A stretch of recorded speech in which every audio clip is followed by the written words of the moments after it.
Those types of leadership traits really allow for not only you as a person to step up into being a great leader, but it allows for your team to build their resilience because of the way you're leading.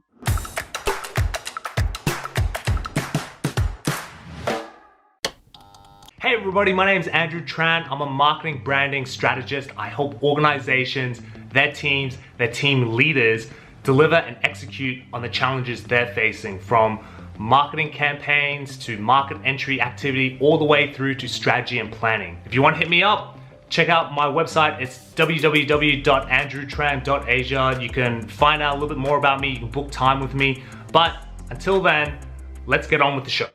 My next guest today is Heidi Denning. She is a speaker, author, educator from Sydney, Australia. She's had over 21 years of experience empowering thousands of individuals, teams, and organizations improve their workplace resilience, their leadership resilience, and their professional resilience. Our conversation takes us into her career in education development. We also talk about what makes people resilient and why it's also important to build resilience. We also explore how to create resilience and also adopt behaviors that will create change, both from a professional point of view and from a personal point of view. So without further ado, give it up for Heidi Denning. Heidi, how you going? Hello. I'm great, Andrew. How are you? I'm good. Thank you so much for coming on the show. My pleasure. Thank you for asking me. No problems. So first and foremost, I know today's theme, so if anyone that's watching or listening at home, that today's theme is about resilience. But before we kind of jump into the big kind of nooks and crannies behind it, I want everyone who's watching and listening to kind of know a little bit about you, and you know, you as an educator, as a speaker, like how did you get into that in the first place? Well, I suppose it goes right back to the first part of my career which I began as a high school teacher. And I think when you are standing in front of hormonal cocktail teenage girls and you have 30 for an hour, and then you've got another 30 for an hour, and then you've got another 30 for an hour, if you do not learn to kind of own the space and have some kind of presence in the room, your life soon becomes a very big nightmare, let me tell you. And that was a lesson I learned very quickly. And it's interesting, I didn't know it at the time, of course, but on reflection, when I think about just having confidence to speak in front of, you know, big stages now, or smaller workplace groups, and of course now in our new world, virtual webinars, doing it that way, it really has come back to when that began. But I suppose with what I'm doing now, I'd have to reflect on what I like to say, the tales of two businesses. And the first one I started was a health, fitness and education company. I started out of my stinky garage with $200 worth of secondhand equipment. And over the next 17 years, I grew it. We changed premises 3 times. We got bigger and better. I hired an amazing group of staff. We won business awards across the country here in Australia. Got voted as the president of our industry association. And yeah, we just built this amazing community. And so for 17 years later, I was able to sell that business for the terms and the price that I wanted, because I had built this really resilient and successful organization in an extremely transient industry. To go with that, at the same time, I had what you would call now a side hustle. At the time, that expression didn't exist, but it was a not-for-profit, and I was working out of Vanuatu in my spare time, building education programs and girls empowerment programs, and we did that for 13 years. So I had a board of management and hundreds of volunteers across 3 countries. But unfortunately, on our final trip in 2015, we got mixed up in some local cultural conflict. And myself and the team that I was leading, the volunteers, we were victims of a violent crime, survivors of a violent crime. And that had a massively big impact on me personally. I mean, I suffered terribly with post-traumatic stress disorder, crippling insomnia, physical pain from the injuries, and a deep level of stress from the entire situation. And when I needed to step away from that business to have some time off to recover, it soon became apparent that I hadn't actually built that organization like I had in my day job one. And I hadn't built it to be resilient enough for the founder, you know, the owner, the face, me, being able to step away. And, you know, it was a terrible time, but as we know, out of tough times and adversity and challenges, great lessons are learned. And I think, you know, as much as I would never want to go through that again, what it has taught me that you need to build organizations from top down and bottom up. It's not just having resilient people within an organization that makes everything tick over nicely. There are so many different components to it. And I learned that the hard way. And so now it's really my privilege because I can go into organizations and it's like I have a backstage pass just to see the different kind of levels of resilience that they have on an organizational level, leadership level, and the professional level to ensure that they can navigate through really stressful and uncertain times. I mean, times just like the ones we're all going through right now. So nice. That's a long story to your question. I'm sorry, no, but no. That's fantastic. It's really great when I have the chance to speak to other speakers, and it's always about the story. It's the story that is typically like they've experienced in life, and they're able to share, and of that story, it creates it creates that inspiration to want to change, to become that resilient person within themselves. So I think that's a really cool story. You've been doing it for anyone that's been watching and listening, you've been doing it for like over 20 years. So obviously things have changed. A lot of things have changed. Technology changed. The way of which society has changed as well. How do you what keeps you inspired with regards to kind of change your approach or look at things differently? Well, a couple of things probably. I mean, I don't want to be left behind. You know, I love being in business. I love doing what I'm doing. I mean, just that the two things, the creation of programs and keynotes and webinars and whatever. I love that creative process that having a business allows you to tap right into. And I also love to see the transformation that those programs actually have on people, the impact that they make to people. So that fills me up, and I never want to not have that. You know, that is just gold. It just makes me get out of bed every morning because I love the opportunity for those two things. So it's really about, for me, what is going on. I surround myself with mentors. I'm in different mastermind groups. I'm forever tapping into the expert that I'm not an expert at everything, not a chance. So who are the experts in their field that I need to get a better understanding of that particular area? There's no point me trying to do it from scratch. That would be a stupid waste of my time. Let me surround myself and build teams that can do the really good things that I'm hopeless at, so I can do what I like to do and what I'm best at. Nice. That actually reminds me of my conversation I had with Jack Robbins. It's about kind of stacking knowledge through time and going out there to actually learn your craft, being better at your craft and adjusting to it through time. So I think that's really cool. So thank you for sharing. Well, I think, they say it takes you 10,000 hours to master any skill. Now, if I want to do video editing, and I'm doing a lot of videoing right now, but I am not going to spend 10,000 hours learning the process of doing good video editing. There is no chance in this entire universe that I would waste my time when I could be using 10,000 hours to do things that I'm much more stronger at. So that's a question I always ask myself. should I spend 10,000 hours mastering a skill, or is there somebody else out there who can do a better job? Yeah, 100%. I think, I like to use the analogy of, I think Chris Rock, a comedian, used a funny joke with regards. It's like, hey, you can drive without hands, but is that a good idea?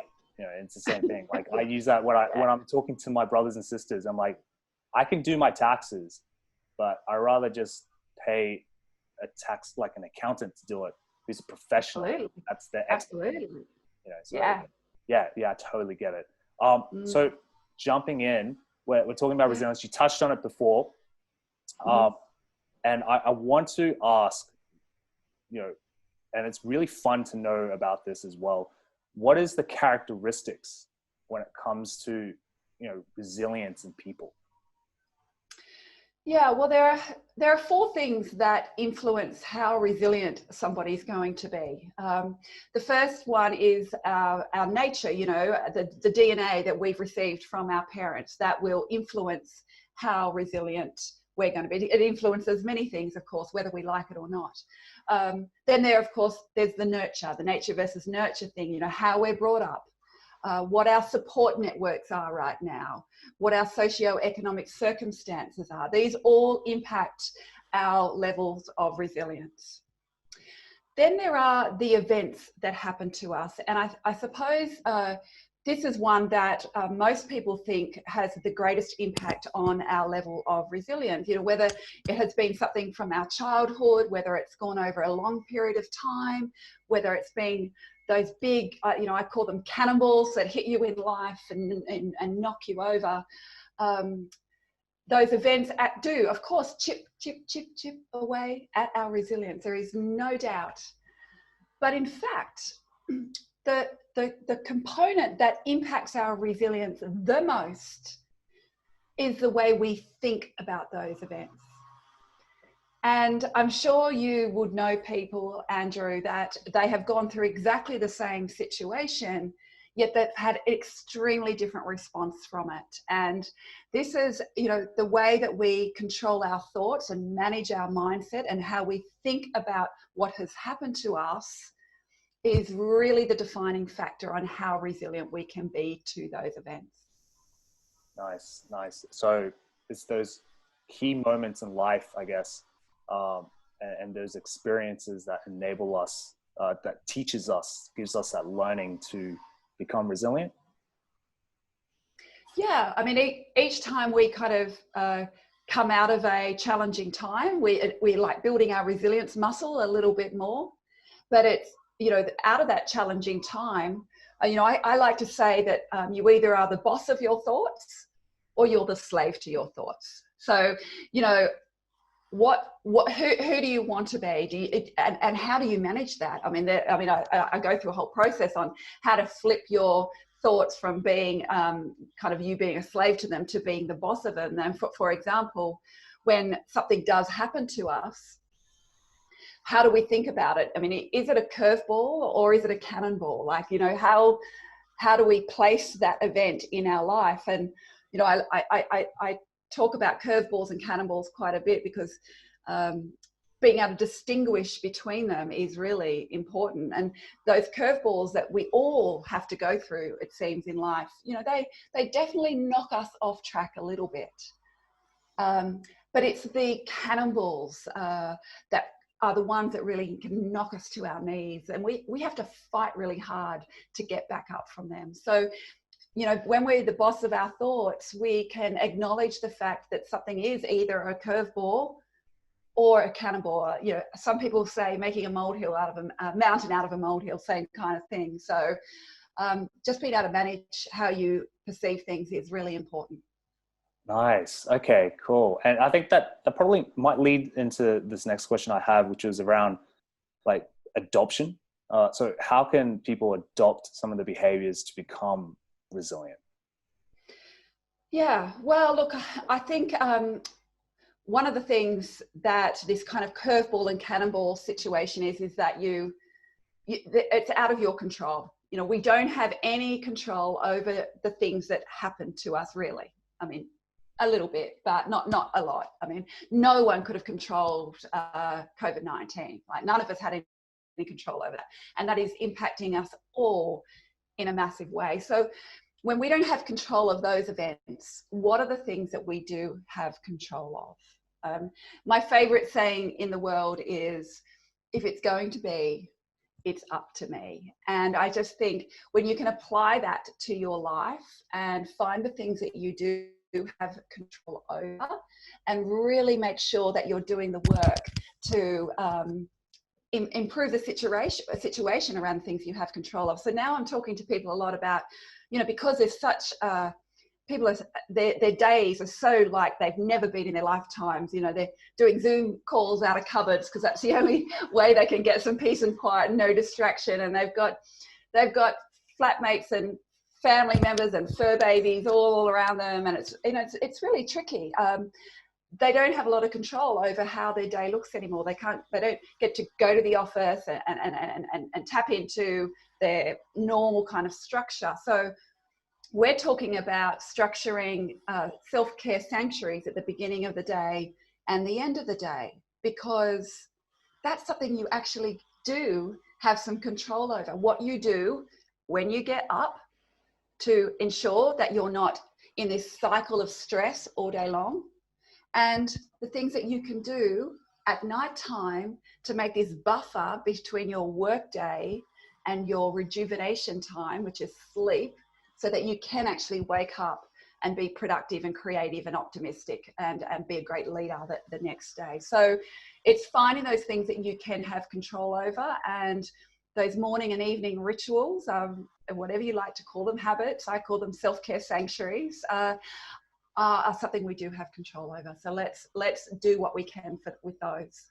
Yeah, nice. And do you find with those self-care sanctuaries, it's almost like preparation? Like, sometimes as a leader, things are going to happen.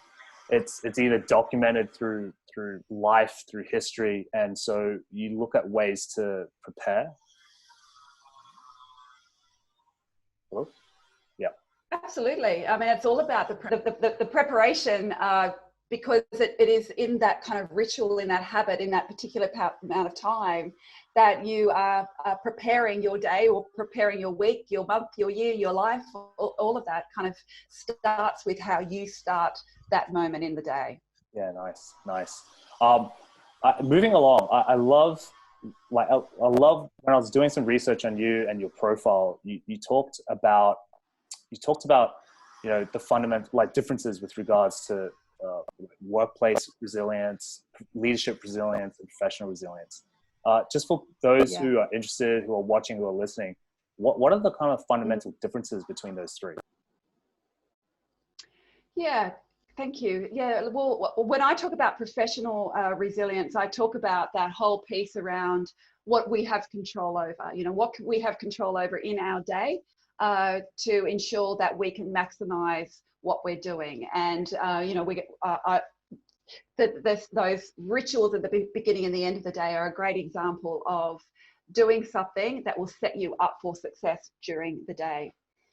When I talk about leadership resilience, that's more around what you can do as a leader to ensure that everybody in your team can do their best work. So how can you set yourself up as a really great leader and be resilient enough? Because, I don't often like to use this analogy because it's so overused, but they talk about, when you're on the plane and it's going down, make sure you put the oxygen mask on yourself first. Even if you've got a child or someone you love next to you who's struggling, you've got to put it there. And when I'm talking to leaders about their resilience, we look at 4 different parts of that. Firstly, it is about leading by example, walking your talk, doing what you say you do. It's listening intently, like being really present and listening to the challenges and concerns of the people in your team. Being fallible, don't try to be a know-it-all and make out that you know all the answers, especially in a time like right now when none of us can predict what's going to unfold. It's okay to say, I don't know, but let's work through this together. And also to be of service to others? What can you do to lend a hand to people who perhaps are struggling right now? So those types of leadership traits really allow for not only you as a person to step up into being a great leader, but it allows for your team to build their resilience because of the way you're leading. The final part of that, the workplace resilience, is setting an organization that allows for all that to happen. I mean, I think about when I used to get called into organizations to do face-to-face workshops for teams. I mean, I do them this way now. And it's like, oh, we want you to come in and build the resilience of our people. And I have this little question going on in my head. Well, what are you doing within the organization that means that they've got to be more resilient? What are you doing to them? So we look at, do they have realistic KPIs for people to meet? What is their training and development calendar like? How are people rewarded and recognized? All these things helps to build a resilient organization. And I think right now, when we've all had to shift the way we do everything, it's an amazing opportunity for organizations to really put their people before profits, because they can see how important they are and put things in place to ensure that the entire organization can be resilient to the curveballs and the cannonballs that are so unexpected, like coronavirus. Yeah, coronavirus has done so much. It's changed the way of which businesses operate nowadays, and it's. I mean, it's you can if there's a silver lining in all this, it to me anyway, coming from a startup perspective, coming from a digital perspective, it means that a lot of businesses are having to become resilient in how they operate, and part of that resilience as well is not only like self-care and leadership, and how do we operate within, like, how do we galvanize the people within our teams to operate better, but also what are other ideas? How do we pivot the business so that we're still operational, we're still adding value to the society, and still being relevant within society as well? Yeah. Absolutely, because the relevance piece has changed completely. What we thought was relevant that we were doing a couple of months ago is really different now. So, we have to keep moving forward and finding ways to be relevant. Yeah, definitely. And speaking about moving forward as a business, it kind of leads on to my other question around optimizing business performance. So I guess the question is how can businesses, whether or not they're large or small, gear themselves or position themselves to optimize, for better business performance? Yeah, well, it's something we all have to do no matter what size we are, right? If we're a solopreneur or have a small team or a large organization, we need to be able to move forward right now. And I've always loved the keep, stop, start method. What do I have to keep doing right now that I know is serving me well, that has already brought some success to what I'm doing, has already ensured that I can reach my potential? What is that one thing that I know has worked for me and my specific life and my specific business? So identify that and keep doing it no matter what, because I think especially as entrepreneurs, we're always looking for the next thing and we forget about what's actually working right now. So make sure you keep doing that one thing. Then what are the things that we need to stop? We all know what things that we have in our lives that do not serve us well, that do not allow us to be the best business people we can be. So whether that is, constant distraction on social media, that we're not putting boundaries about when we go to it, whether it is, not doing that really one important thing for your day first before everything else topples over. Whatever it is, you're not mastering, stop it, stop not doing it and put it to the side. Or it could just be staying up really late at night and,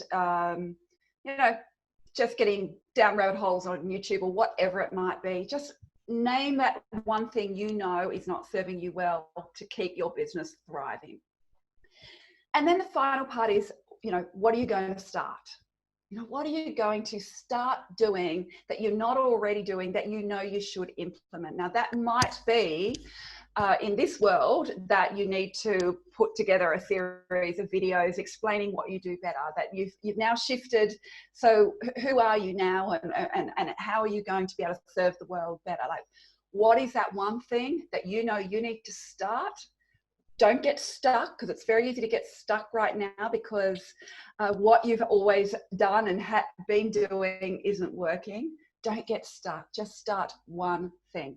With that in mind, like, you mentioned a few things like the cannonball, keep, stop, start, bring like perspective back into how we operate, how we become resilient.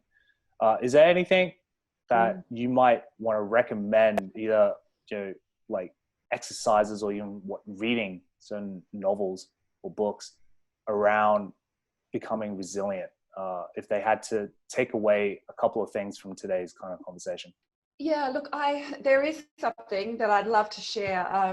I call it my strong bucket formula, because I talk about, resilience is like a bucket. When life's good, your bucket's strong and sturdy. But when life gets a little wobbly, you get holes in your bucket and you start losing all your strengths and capabilities. So what can we do right now to ensure that we keep our buckets really strong and sturdy?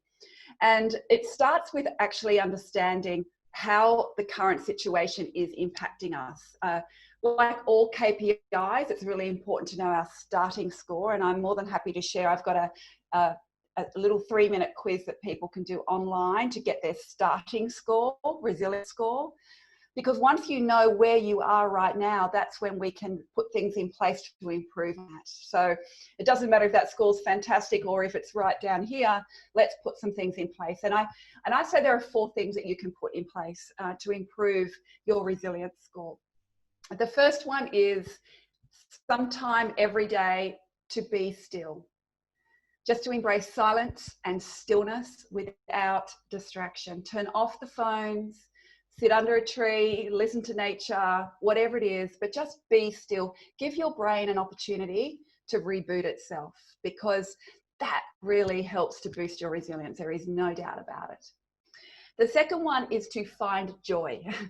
It is very easy right now just to be caught up in a lot of the despair and the challenges and the terrible statistics from across our globe. But finding some joy in your day, something that makes you smile or laugh out loud, that will just help you feel so much better and give you the capability to tackle tough things. The third one is to chill out. And I know that we've had a whole heap of, a big range in the spectrum of people who are doing a huge amount of chilling out because they've lost jobs or their roles, or they're just over it. It's like, I'm checking out until this is done. Right through to the people who are just scrambling, trying to like reimagine their business and keep their staff and redo processes. But I think when we're talking to that group, we need to remember that our brain and body does need a break at times. So we do need to chill out, have a sleep in, stay in your gym jams, immerse yourself in a good book, watch Netflix till the cows come home, whatever it is. And the final one is to live life. This too will pass.